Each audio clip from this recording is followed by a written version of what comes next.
সরকার কিংবা আদালত যদি আওয়ামী লীগকে নিষিদ্ধ না করে তবে দলটির নির্বাচনে অংশ নিতে বাধা নেই বলে মন্তব্য করেছেন প্রধান নির্বাচন কমিশনার এএমএম নাসির উদ্দিন। সরকার যদি কোনো দলকে নিষিদ্ধ ঘোষণা না করে তাদের রেজিস্ট্রেশন তো আমরা বাদে করতে পারি না।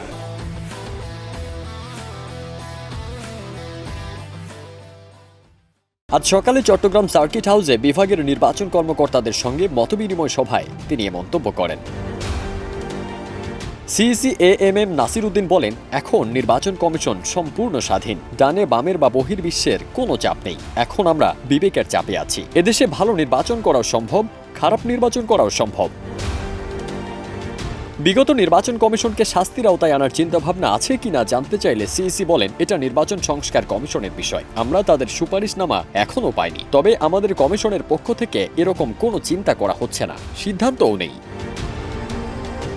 অন্য এক প্রশ্নের জবাবে নাসির উদ্দিন ভোটারদের আস্থাহীনতা দূর করতে বাড়ি বাড়ি ঘুরে 6 মাসের মধ্যে এই কাজ শেষ করার আশ্বাস দেন। ভোটার তালিকা থেকে বাদ পড়াদেরও তালিকায় অন্তর্ভুক্তির আশ্বাস দেন। তিনি এও বলেন, এবারের নির্বাচন আগের মতো হবে না, সেজন্য সবার সহযোগিতা লাগবে। ফারদিন সানি, দেশ রূপান্তর।